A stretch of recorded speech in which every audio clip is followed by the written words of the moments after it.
പുത്രനും പരിശുദ്ധരുമായ സ്തുതി ആദ്യം മുതൽ എന്നേക്കും തന്നെ ആമേൻ. ദ ട്രൂ ഫെയ്ത്തിലേക്ക് എല്ലാവർക്കും സ്വാഗതം. ഞാൻ യാക്കോബായ സഭയിലെ ഇട്ടോ പാലക്കൽ കോറപ്പിസ്കോപ്പ്. സത്യവിശ്വാസം സംബന്ധിച്ച കാര്യങ്ങളാണ് ഇവിടെ പറയുന്നത്. ഇത് പറയാൻ ഉദ്ദേശിക്കുന്നത് വിശുദ്ധ തൃത്വത്തെ പറ്റിയാണ്. ഇതിനു മുമ്പ് ഞാൻ പല ക്ലാസ്സിൽ എടുത്തിട്ടുണ്ട്, അതുകൊണ്ട് കേട്ടവരത് കേൾക്കണമെന്നില്ല. ഗോസ്പൽ ടി വിയിൽ സാജു പാസ്റ്ററും ഒരു രാജേഷ് പാസ്റ്ററും പിന്നെ അജു ബ്രദറും കൂടി ചെയ്യുന്ന ഒരു വീഡിയോ. അപ്പോൾ രാജേഷ് പാസ്റ്റർ അതൊക്കെ വിശദീകരിക്കുകയാണ്, സാജു പാസ്റ്ററും അജു ബ്രദറും അതിന് മറുപടി ക്വസ്റ്റ്യങ്ങൾ ചോദിക്കുകയാണ്.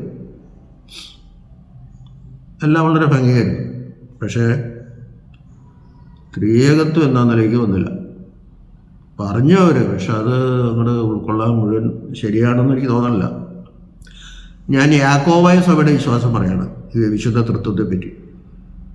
നിങ്ങൾക്കത് അംഗീകരിക്കുകയോ അംഗീകരിക്കാതിരിക്കുകയോ ചെയ്യാം. പിതാവും പുത്രനും പരിശുദ്ധരുമായി കൂടിയുള്ള ത്രിയേകത്വം അങ്ങനെ ഉപയോഗിക്കുമ്പോൾ അതിനകത്ത് ഒരുപാട് കൺഫ്യൂഷൻ ഉണ്ട്. പിതാവും പുത്രനും പരിശുദ്ധരുമായും കൂടിയുള്ള ത്രിയേകത്വം. അപ്പോൾ പിതാവും പുത്രനും പരിശുദ്ധരുമായും മൂന്ന് ദൈവങ്ങളാണ് എന്നൊരു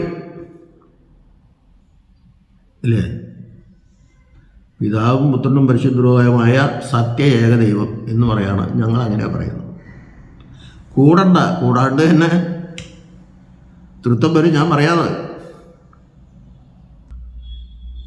പിതാവ് പുത്രൻ പരിശുദ്ധരുമായ ദൈവത്വത്തിലെ അല്ലെങ്കിൽ ദൈവത്തിലെ മൂന്ന് വ്യക്തിത്വങ്ങളാണ് അല്ലെങ്കിൽ വ്യക്തികളാണ്, ഏത് ദൈവീക വ്യക്തികളാണ് പിതാവും പുത്രനും പരിശുദ്ധരുമായും.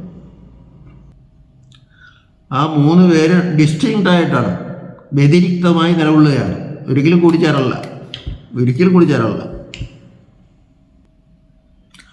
പിന്നെ അവർ മൂന്ന് പേരും ഒറ്റയ്ക്കും പ്രവർത്തിക്കും, കൂട്ടായി പ്രവർത്തിക്കുന്നുണ്ട്. കുരിശ് തൂങ്ങി മരിച്ച കർത്താവ് മാത്രമേ ഉള്ളൂ. പക്ഷെ അത് പിതാവിൻ്റെയും പുത്രൻ്റെയും പിതാവിൻ്റെയും പരിശുദ്ധ റൂഹായുടെയും താല്പര്യവും അനുവാദമൊക്കെ കിട്ടിയിട്ടാണ്. പുത്രൻ സ്വയം ഒരു തീരുമാനം എടുത്തതല്ല. അപ്പൊ പിതാവ് എല്ലാത്തിൻ്റെ ആധാരമാണ്, സോഴ്സാണ്. ദൈവം എന്നുണ്ടായിരുന്ന ചോദ്യത്തിന് പ്രസക്തിയില്ല. ദൈവം എന്നുണ്ട്. പിതാവും പുത്രനും പരിശുദ്ധരുമായും സ്വയംഭുവാണ്. എന്തുണ്ടായെന്നുള്ള ചോദ്യത്തിന് പ്രസക്തിയില്ല. പിന്നെങ്ങനെ പറയാം? പുത്രൻ പിതാവിൽ നിന്നുള്ള സ്വയംഭുവാണ്, പരിശുദ്ധ റൂഹ പിതാവിൽ നിന്നുള്ള സ്വയംഭുവാണ്. രാജേഷ് പാസ്റ്റർ വളരെ വിശദമായിട്ട് പിതാവ് ദൈവമാണ്, പുത്ര ദൈവമാണ്, പരിശുദ്ധ റൂഹ ദൈവമാണെന്ന് അനേകം വേദവാക്യങ്ങൾ ഉദ്ധരിച്ച് സ്ഥാപിച്ചു. അതൊക്കെ ശരിയാണ്. ത്രിയേകത്വം എങ്ങനെ വന്നു എന്നുള്ളതിന് വ്യക്തമായി മറുപടി കിട്ടിയില്ല. അത് അജു ബ്രദർ ചോദിച്ചത്. അപ്പം അതിനെപ്പറ്റി ഞങ്ങളുടെ സഭയിലെ വിശ്വാസം ഞാൻ പറയും. എല്ലാത്തിൻ്റെ ആധാരം പിതാവാണ്. പിതാവിൽ നിന്ന് പുത്രൻ ജനിക്കുന്നു. 1 യോഹന്നാൻ 1:7 അവൻ്റെ ഏകജാതനായ പുത്രൻ്റെ രക്തം മൂലം പാപപരിഹാരം കിട്ടുന്ന കാര്യം പറയുന്നുണ്ട്. അല്ലെങ്കിൽ 1 യോഹന്നാൻ 5:1 ജനിപ്പിച്ചവനും ജനിച്ചവനും കാണുന്നുണ്ട്.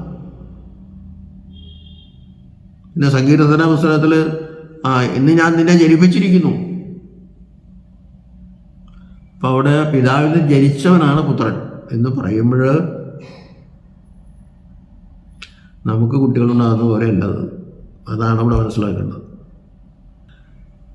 പിതാവിൻ്റെ വായിൽ നിന്ന് വരുന്ന വാക്കാണ് പുത്രൻ. പിതാവ് ആത്മാവാണ്, യോഹന്നാൻ 4:24 പറയുന്നത്. പക്ഷെ ആത്മാവിന് സംസാരിക്കാം, പ്രവർത്തിക്കാം, നടക്കാം. നമ്മുടെ ആത്മാവ് പോലെ അല്ലാണ്ട് ദൈവമാകുന്ന ആത്മാവാണ്. അവന് വ്യക്തിത്വമുണ്ട്, അവൻ വ്യക്തിയാണ്. എല്ലാത്തിൻ്റെയും സോഴ്സ് പിതാവാണ്. പിതാവിൽ നിന്ന് പുത്രൻ ജനിക്കുന്നു, പിതാവിൽ നിന്ന് പരിശുദ്ധ റൂഹ പുറപ്പെടുന്നു. യോഹന്നാൻ 15:26 എൻ്റെ പിതാവിൽ നിന്ന് പുറപ്പെടുന്ന പരിശുദ്ധ നിത്യമായ ആത്മാവ് എന്ന് പുത്രൻ പറയുന്നുണ്ട്, കർത്താവിനെ പറയുന്നുണ്ട്. യോഹന്നാൻ 15:26. പിതാവിൽ നിന്ന് പുത്രൻ ജനിക്കുന്നു, പിതാവിൽ നിന്ന് പരിശുദ്ധ റൂഹ പുറപ്പെടുന്നു. പിതാവ് പൂർണ്ണദൈവമാണ്, പുത്രൻ പൂർണ്ണദൈവമാണ്, പരിശുദ്ധ റൂഹ പൂർണ്ണദൈവമാണ്. ഒരു ദൈവത്തിൻ്റെ 3 ഭാഗങ്ങളല്ല, അല്ലെങ്കിൽ 3 ഭാവങ്ങളുമല്ല. പിതാവ് പൂർണ്ണമായ ദൈവമാണ്, പുത്രൻ പൂർണ്ണമായ ദൈവമാണ്, പരിശുദ്ധ റൂഹ പൂർണ്ണമായ ദൈവമാണ്. പിതാവിൽ നിന്ന് പുത്രൻ ജനിക്കുന്നതുകൊണ്ട് പിതാവ് പൂർണ്ണദൈവമായതുകൊണ്ട് പുത്രനും പൂർണ്ണദൈവമാണ്. ഒരുപാട് വാക്യങ്ങൾ നമുക്കതിന് വേണ്ട. പിതാവ് പൂർണ്ണദൈവമായതുകൊണ്ട് പിതാവിൽ നിന്ന് പുറപ്പെടുത്ത പരിശുദ്ധ റൂഹായും പൂർണ്ണദൈവമാണ്. പക്ഷേ 3 ദൈവങ്ങളില്ല. കാരണം എന്താ? പിതാവിൽ നിന്ന് പുത്രൻ ജനിക്കുന്നു, വേറെ ദൈവത്തിൽ നിന്നല്ല, വേറെ പിതാവിൽ നിന്നല്ല. പിതാവിൽ നിന്ന് പരിശുദ്ധ റൂഹ പുറപ്പെടുന്നു, വേറെ ദൈവത്തിൽ നിന്നല്ല, വേറെ പിതാവിൽ നിന്നല്ല. അതുകൊണ്ട് ഒരു ദൈവമാണ്.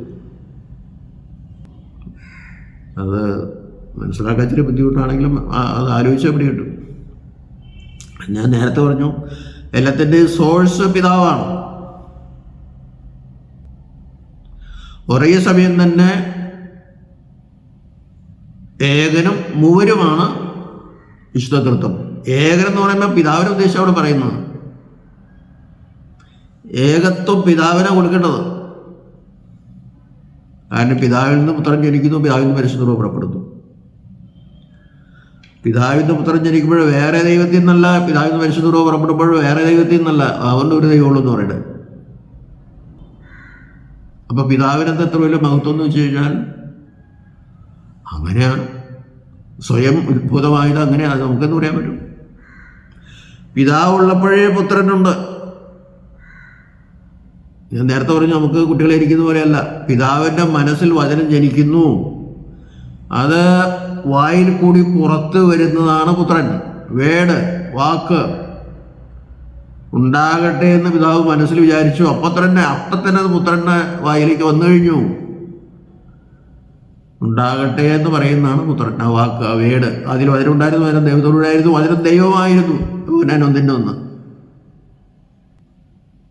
നിങ്ങൾക്ക് കുറച്ച് വിവരമുള്ളതുകൊണ്ട് അത്രയൊക്കെ പറഞ്ഞാൽ മതി എന്ന് വിചാരിച്ചാൽ. പിതാവിൽ നിന്ന് പരിശുദ്ധ റൂഹ പുറപ്പെടുന്നു. പിതാവിൻ്റെ ഉച്ഛ്വാസ വായുവാണ് പരിശുദ്ധ റൂഹ. നിശ്വസനം. അവൻ്റെ മൂക്കിൽ ജീവശ്വാസൂതി അവൻ ജീവനുള്ള ദേഹിയായിട്ട് തീർന്നു. ആ പരിശുദ്ധാത്മാവിൻ്റെ ശക്തിയാൽ അവന് പ്രാണൻ കൊടുത്തു, ആത്മാവിനെയും കൊടുത്തു. ഈ ആത്മാവും പ്രാണനും അടുത്തടുത്ത് തന്നെ നിൽക്കണേ. പക്ഷെ മൃഗങ്ങൾക്ക് അങ്ങനെയല്ല. മൃഗം ചത്തുപോയി, അതിൻ്റെ പ്രാണൻ വായുവിൽ ലയിച്ചു, ആത്മാവില്ലല്ലോ. പക്ഷെ നമ്മൾ മരിച്ചാൽ ബോഡി സെമിട്രിയിൽ വെച്ചാലും ആത്മാവും പ്രാണനും അല്ലെങ്കിൽ ദേഹിയും ദൈവത്തിൻ്റെ സന്നിധിയിലേക്ക് പോകുക. ദേഹി ദേഹം, ദേഹം ദേഹി ആത്മാവ്. അപ്പോൾ ഒരുവിധം വ്യക്തമായെന്ന് എനിക്ക് തോന്നുന്നു. സംശയം പിന്നെ പറഞ്ഞു തരാമെന്ന് ഞാൻ പറയണ്ട. ഞങ്ങളുടെ വിശ്വാസം പറയാമെന്ന് ഞാൻ പറയുന്നു. അതുകൊണ്ട് പിതാവും പുത്രനും പരിശുദ്ധവുമായി കൂടിയ ത്രിയേക ദൈവം എന്ന് പറഞ്ഞാൽ തെറ്റാണ്. പിതാവും പുത്രനും പരിശുദ്ധവുമായ സത്യേക ദൈവം, ആ ദൈവത്തിൽ അല്ലെങ്കിൽ ആ ദൈവത്വത്തിൽ 3 വ്യക്തിത്വങ്ങളുണ്ടെന്ന്. വ്യക്തിത്വം എന്ന് പറഞ്ഞാൽ അത് സ്വത്വം, സെൽഫ്ഹുഡ് നമുക്ക് കാണാൻ പറ്റുന്നു. പിതാവാത്മാവാണ്, പുത്രനാത്മാവാണ്, പരിശുദ്ധ ആത്മാവാണ്. പുത്രൻ മനുഷ്യാവതാരം എടുത്തപ്പോഴേ നമുക്ക് കാണാൻ പറ്റുള്ളൂ, അതിനുമ്പോൾ കാണാൻ പറ്റിയില്ല. അതുകൊണ്ടാണ് അവിടെ ദൈവത്വം എന്ന് പറയുന്നത്. ദൈവത്വം എന്നും പറയാം, ആ 3 വ്യക്തികളെന്നും പറയാം. പിന്നെ മറ്റൊന്ന് പറയാൻ ആളത്വങ്ങളുണ്ട്. 3 ആളത്വങ്ങൾ. പിതാവ് ഒരു ആളത്വമുള്ളവനാണ്, പുത്രൻ ആളത്വമുള്ളവനാണ്, പരിശുദ്ധ ആളത്വമുള്ളവനാണ്. ആളത്വം എന്ന് പറയുമ്പോൾ ആള്, ദൈവിക ആൾ. ഞാൻ വളരെ ചുരുക്കമായിട്ട് പറയണുള്ളൂ. 3 ക്രൂമാകളെന്ന് അത് സൂര്യാരിയിൽ പറയും. ക്രൂമ കൂടാതെ അവന് വേറെ നാമമില്ല എന്ന് പറയുമ്പോൾ പിതാവിന് പിതൃത്വം, പുത്രന് പുത്രത്വം, പരിശുദ്ധ റൂഹായ്ക്ക് പുറപ്പെടൽ. അതാണ് ഈ 3 കുലൂമകളുടെ 3 കുലൂമ കൂടെ നാമം. പിതാവിന് വേറെ നാമമില്ല. പുത്രന് പുത്രത്വം, പുത്രത്വം വേറെ ആർക്കുമില്ല. പരിശുദ്ധ റൂഹ പുറപ്പെടുന്നത് അത് വേറെ നാമമില്ല. അതാണ് കുലൂമ കൂടാതെ വേറെ നാമമില്ല എന്നുള്ളത്. അല്ലാണ്ട് പിതാവിന് പിതാവെന്നോ യഹോ എന്നോ പറയാൻ പാടില്ല, പുത്രനെ കർത്താവെന്നോ യേശു ക്രിസ്തു എന്നോ പറയാൻ പാടില്ല എന്നതിന് അർത്ഥമില്ല. കർത്താവ് യോഹന്നാൻ്റെ 10-ാം അധ്യായത്തിൽ പറയുന്നുണ്ട്, പിതാവും ഞാനും പിതാവും ഒന്നാകുന്നു എന്ന് പറഞ്ഞു കഴിഞ്ഞാൽ എന്തിൻ്റെ അർത്ഥം? അവിടെ മോഡലിസം അല്ല, എൻ്റെയും പിതാവിൻ്റെ ദൈവത്വം ഒന്നാണ്. ഒരേ പ്രായം, ഒരേ വിശുദ്ധി, ഒരേ സ്നേഹം, ഒരേ ദൈവത്വം പങ്കുവെച്ചതല്ല. അതാണ് സാരാംശം. ആ സാരാംശത്തിൽ പിതാവും പുത്രനും പരിശുദ്ധ റൂഹായും ഒരേ സാരാംശമാണ്. എന്നാൽ ആളത്വത്തിൽ വരുമ്പോൾ പിതാവിന് മാത്രമാണ് ആളത്വം. അതുകൊണ്ട് കർത്താവിന്റെ പിതാവ് എന്നേക്കാൾ വലിയവനല്ലോ എന്ന് യോഹന്നാന്റെ സുവിശേഷത്തിൽ പറയുന്നുണ്ട്. അത് ഈ ആളത്വത്തിൻ്റെ അടിസ്ഥാനത്തിലാണ് പറയണം. കാരണം പിതൃത്വം പിതാവിന് മാത്രമേ ഉള്ളൂ, പുത്രനില്ല, പരിശുദ്ധ റൂഹായിക്കില്ല.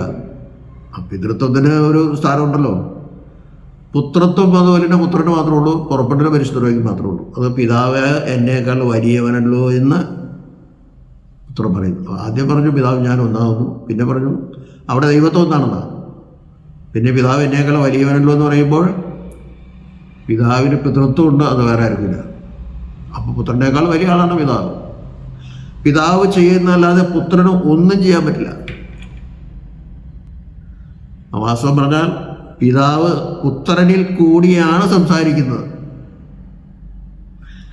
പുത്രൻ ഈ ലോകത്തിലായിരിക്കുമ്പോൾ തന്നെ പിതാവിൻ്റെ കൂടെയുണ്ട്. വചനം അവിടുന്ന് മാറിക്കാൻ പറ്റില്ല.